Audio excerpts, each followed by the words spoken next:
અમારા ચેનલમાં આપનું સ્વાગત છે।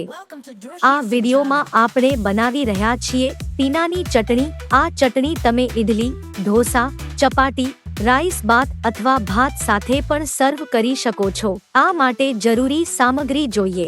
સફાઈથી ધોવેલા 1 કડી પીનાના પાંદડા, થોડીક કઢી પત્તા અને ધાણાની ભાજી, 3 લીલા મરચાં, સ્વાદ પ્રમાણે મીઠું, 1 ચમચી ઉડદ દાળ અને અડધો ચમચી જીરું, મધ્યમ કદનો 1 ડુંગળી નાના ટુકડાઓમાં કાપી લો, 1 ચમચી ઇમલી પાણીમાં ભીંજવીને અથવા સીધા નાખી શકો છો, 1 કપ ખમણેલો નાળિયેર અને 1 ચમચી આદુ તથા લસણ।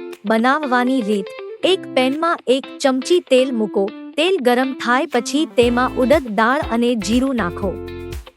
દાળ લાલચૂકી થાય ત્યાં સુધી વાટો, પછી તેમાં ડુંગળી, લીલા મરચાં, આદુ અને લસણ ઉમેરો। ડુંગળી સારી રીતે શી જાય ત્યાં સુધી વાટો।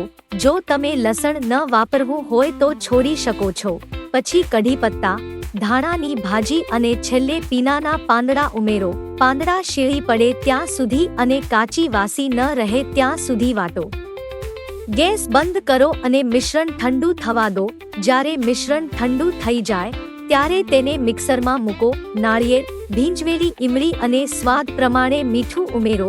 ઈચ્છા હોય તો થોડુંક ગૂળ પણ ઉમેરી શકો છો। થોડું પાણી ઉમેરો, મિક્સરમાં સારી રીતે પીસી લો।